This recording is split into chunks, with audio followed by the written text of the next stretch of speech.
That was pretty cool. Let's go into the node breakdown. Alright, so let's get into the node breakdown real quick. So this clip right here is basically a little insert I thought was cool and have a lot of texture and detail to show off. This is basically how I go about grading without Dehancer. Turn the film stock. This is the film stock that DaVinci naturally gave you with the studio version. It is a Kodak 2383D55.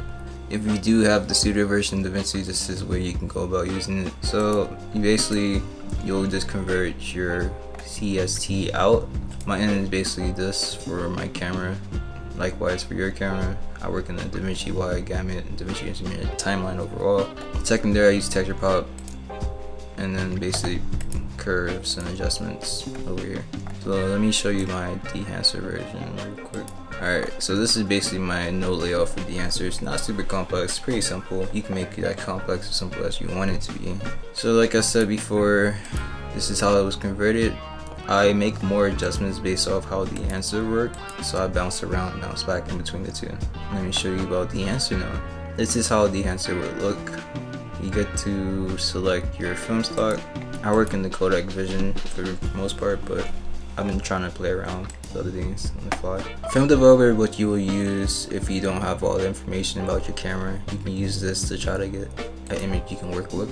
Film Compression, what you use for highlights. So for example, this part right here is pretty blown out. If you want to try to conserve some of the highlights in the skies or whites, you can use this to bring it down just a little bit. Span is basically the range you'll be able to work in. Print, so you will go film and then choose your print over here to see your look, because without it, it will look like this. You get the linear profile off default, but Kodak, because it's a Kodak film. Color hit is what you will use for fixing small color changes. For example, this clip right here, I had a lot of yellow on me because the light above me is natural old street lamp. I had made primary adjustments, try to get it as close as possible. So basically offsetting the colors, try to get the tone as close as possible. And then Dehancer help push it to the next level. So this is more about the texture and the film effects right here. So this is film grain. You can kind of notice it, but it reacts basically how the actual film you chose would react. Emulation is something I don't really use a lot, but for this example, I used it a little bit here.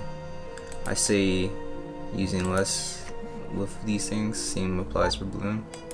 Film damage, if you want texture and details and the dirt and grit of the film stocks, you can add that here. Film breadth is what gives a film that unperfect quality. Notice how the color dips in and out to like a magenta. Gate weave is what makes the film breathe and moves and whatnot. It also distorts a little bit. Overscan if you want like a gate profile that film stocks would have, with the rolls and whatnot. I like the ultra panel version, to be real with you. And vignette, they say they've used the vignette as the third part when you come to work with Dehancer. So you'll choose your film stock, then your print, and then you'll scroll all the way down here to your vignette, because the vignette affects a lot. The order you play around with it is really up to you. You really have to bounce around and have fun figuring things out. But I wouldn't say it's hard. I would say it's more intuitive based off the look you're going for. So now let's go into the online and mobile versions of Dehancer. Alright, so now we're looking at the online version of Dehancer. I brought up this picture from a shoot I recently done. We're looking at all the film stocks that Dehancer has for the online version. Dehancer actually started off as a photo app before it was a video plugin. In all honesty, it's more photo oriented, which makes sense for the film stocks and whatnot. But they collabed with Blackmagic for DaVinci Resolve's sake, and then they made a plugin based around how DaVinci Resolve reacts because it's color grading nature, and I thought that was pretty cool. So this is a picture I took from one of my recent shoots. I'm just choosing the film stock because I like the film stock. So let's go into the lighting. So basically, this online version of Dehancer is really intuitive. You see what you get, and you can zoom in and zoom out with the little scroll wheel on your mouse. I'm just showing you all the different sections. And then effects, like I said, green, bloom, emulation. You can get a vignette if you really want a vignette.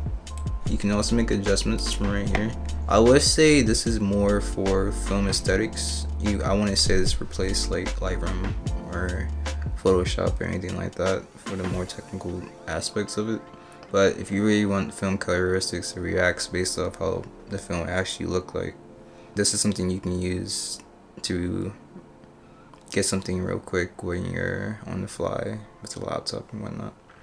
And that reminds me of the mobile version. Let me get into the mobile version now. Alright, so let me open up the app. So let me first show you how I'll go about a picture. So this is from a test shoot. Shout out to Shay. So like I said, it's pretty much the same thing on the DaVinci version plugin and on the Lightroom version. I will say that it's not as in depth as the desktop version, of course, and the same applies with online, but this is something you can use on the fly if you want to have certain aesthetics. I do think this one is more capable of being used more because you do get the video option as well.